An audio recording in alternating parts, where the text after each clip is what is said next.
Yeah, and people man. have a lot of, he was very gracious. We got to meet his, his son, his daughter, and they was cool. But we go in there, he takes us to the studio. And the cool thing that I tell people more than anything, more than the studio being the dopest studio, one of the dopest studios I've ever seen, it was cool to see it downstairs in this compound. But the biggest thing that really was impressive to me was the snack selection. Because, bro, I think the coolest thing was that when you go to Dr. Dre's studio, whatever you need is there. Wow. Are you a drinker? The finest of liquors. Are you a coffee person? You know what I'm saying? That's me. If I'm like, at least, if I'm in the studio and I need to go, I'm going to get some coffee. So that's there. Food, literally, before we even get to work, I promise you, it's almost like I had a Prince. Remember when Prince was serving like Charlie Murphy and them pancakes? It was a moment like that I talk about, but it was a moment. He was like, I promise you, he was like, "Hey, J. Rhodes, you want some tacos?" And I was like, yo, and I'm looking over there as he talking to Doc. I'm like, I'm typically about, no, I'm a good person. I was like, I want some tacos. I'm telling you, seriously, the next second is somebody over there taking an order like chicken or beef. It's no games. Wow. I promise. And anybody that goes to the studio, ask the people that live in there. Like, I just been in there once, but like maybe you talk to Focus or give a joint to somebody. Somebody that's in there. That's all the time. I promise you they can validate what I'm saying. Oh, yeah, I believe these things. So then, the tacos are super solid. And, man, it's just, we finally get to, it's a lot of little things that are going on, and I'm trying, it's already a long story. I'm trying to make the story man, you good. as short as possible, because it's so I think it's good to hear, man, because, man, the whole purpose of the podcast is to give people the hope to be like, you know what, man, it's possible that I can be in this room too. Yeah. Because let me tell you something, when I seen you post a picture on Instagram, I didn't also say, man, my boy made it. I said, man, we made it. Yeah, that's what's up, bro. You know what I'm saying? I'm like, man, I said, man, my boy up in the studio with Dr. Dre. Yeah. You know what I'm saying? So, man, look, I'm sitting here like, man, this can really happen. Yeah. You know what I'm saying? So, no, bro, don't be tripping on the time unless you on the time. No, I'm not. I'm here. So I can... and then so it of course it'll be a lot of different versions of it in the sense of length, maybe you got your short, you got your medium, you got your long. But anyway, so but getting back to the point, it was just a lot of cool things happening. Like DOC was shooting some stuff for his documentary. Yeah, man, I can't wait to see that. It was cool, and Puma was there. The child that he has. Yeah. She's a grown woman, but the child that he has with Erica was there. Yeah, okay. And Dr. Dre was also talking to her. And it was cool. And another cool tidbit: the team that shot The Last Dance for Michael Jordan was the same team that was shooting Doc's documentary. Oh, wow. So, I'm a film person too. So I'm also, you nerd out at the same time. Stuff. I'm seeing, them shooting. I think they had red camera, just stuff. I'm like, I'm learning a lot of cool things from all aspects. So, me and Dre, we have a cool talk once it's my turn, and he takes me in his room with keyboards. He's like, "Hey, can you play?" I'm like, "Man, I can play for producing, but I can't play like that." He was like, "Okay, so you like me then?" He gets on the piano and plays Bach or Beethoven or something. And I'm like, mind you, my key game is not like that. I can play for production, but I'm like, nah, you can play. So, and then he plays me some stuff from, you guys can say the album that probably would never come out. But he plays some stuff from that. It's immaculate. I hope, man, it's so many iterations of songs from that project, but it was cool to hear just some of the stuff he plays. He plays it at ridiculously loud levels. Anybody that knows the Dr. Dre lore, it's the loudest music you'll ever hear. Says he loves hearing to that crazy loud level. So I'm glad I passed that test. Being able to handle that. But yeah, man, so, he says, finally, he's like, okay, so let's press play on your music. So I press play, and it's the first joint. And he started bobbing his head, and he was like, yeah, I like that. And at that point, that's all I needed from the session. I didn't know what was going to come from that. Yeah. But it's more like, up to that point, you get validation in a lot of ways, whether it's money, whether it's plaques, whether it's awards, etc. And that's cool.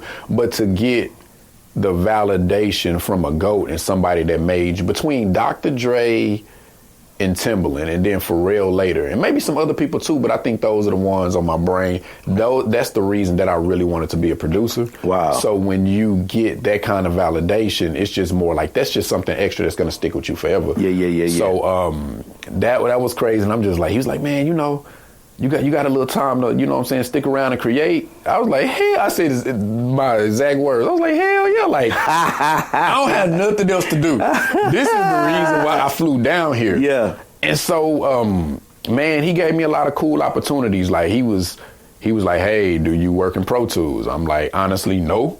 I ain't even like, the session in Pro Tools, I can't run that session. So in 15 minutes, he put out a back signal. An engineer comes through to handle the session. Mm-hmm. And he was like, hey, do you write? I'm like, yeah, I write. So I wrote something. He even gave me a chance to be on the mic and, you know, try to like put something down to it. Wow. You know, and it was cool. Like, you know, they didn't go with it. Yeah. You know what I'm saying? So he got on the mic.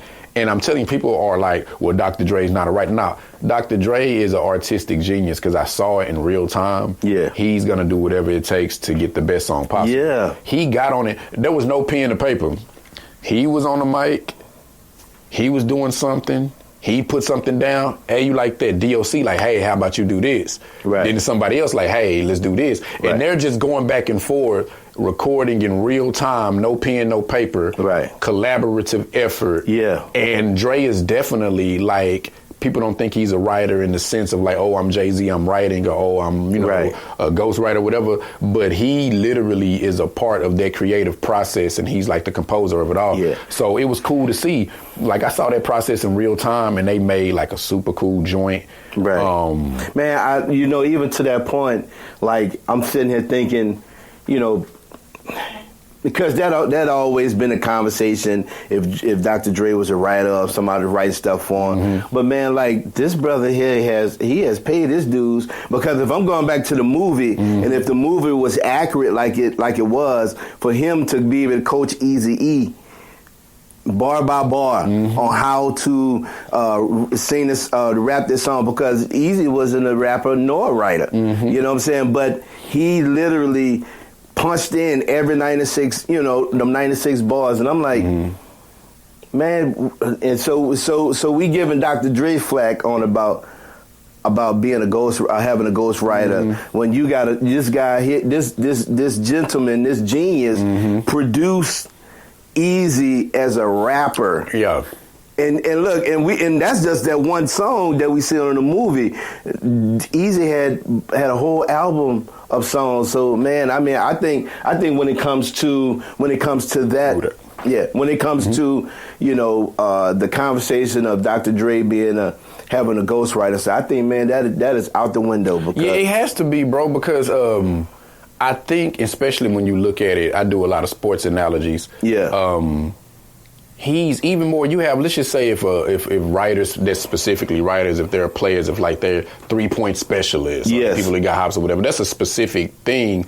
But Dr. Dre is like, from my experience in this session, is like the coach of it all, like the Phil Jackson, like seriously, like knowing everything that it takes to, if the song and the best possible song is the W, he knows what it takes to put this in place and this in place to get the W. And he has skills in every aspect. It's, of course, the production and putting it all together, but he's he really is the maestro of the session. It was cool to see, to really see that process. It's a creative process that really is beautiful and free flowing, and that's how, like, you have so many classics were made from that process. Wow. So that was cool to see. I got sent the session that we finished on because the session got cut short because it was Warren G's birthday. Right. And it was almost like, it was like a producer Cinderella story, bro. It was Warren G's birthday. Mm-hmm. So then we cut that session short to go kick it at Snoop's compound. Yeah. And so, you know, I went over there, and Dr. Dre was even over there working on some stuff. And I was just chilling, meeting a lot of West Coast legends and stuff. And so that was cool. Man. And so we finished up there, and then then 2 days later, I was in the studio just, you know, kicking it and vibing with Too Short. You know, my homie, met my homie Big Hood, and he just, you know, we pulled up there. Yeah. And that was cool. But I think, to wrap it all up, I think, like I say, the coolest thing that came out of that session was on my flight home.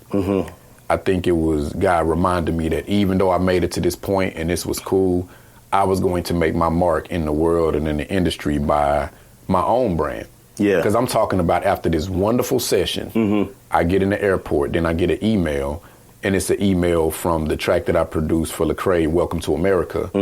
And it's Amazon letting us know that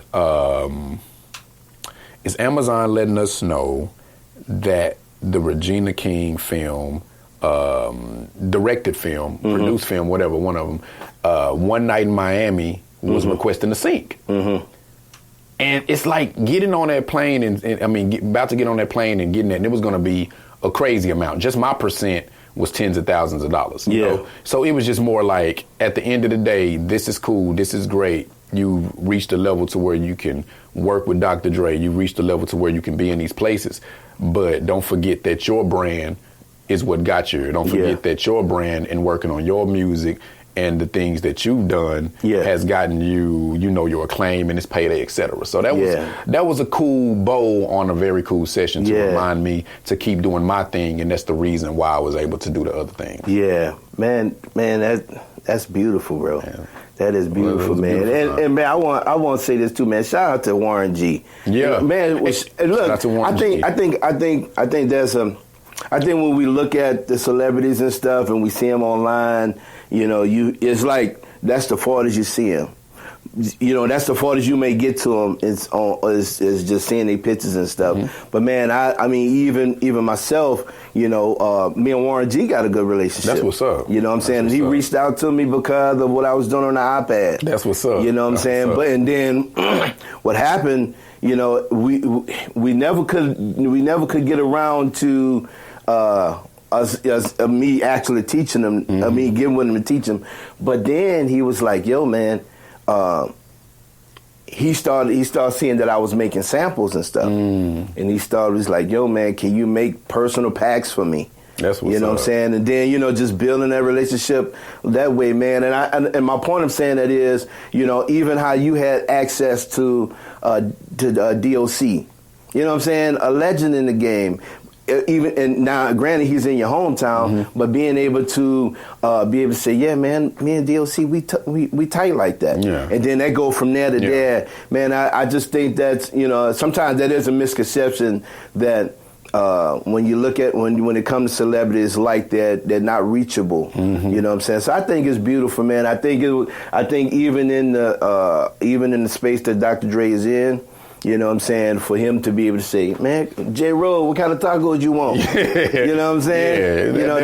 That's a moment for That's me. a moment, man. You know what I'm saying? But then also getting back on the plane and getting that phone call about this is a Welcome to America. You know what I'm saying? Now, just that reminder, hold on.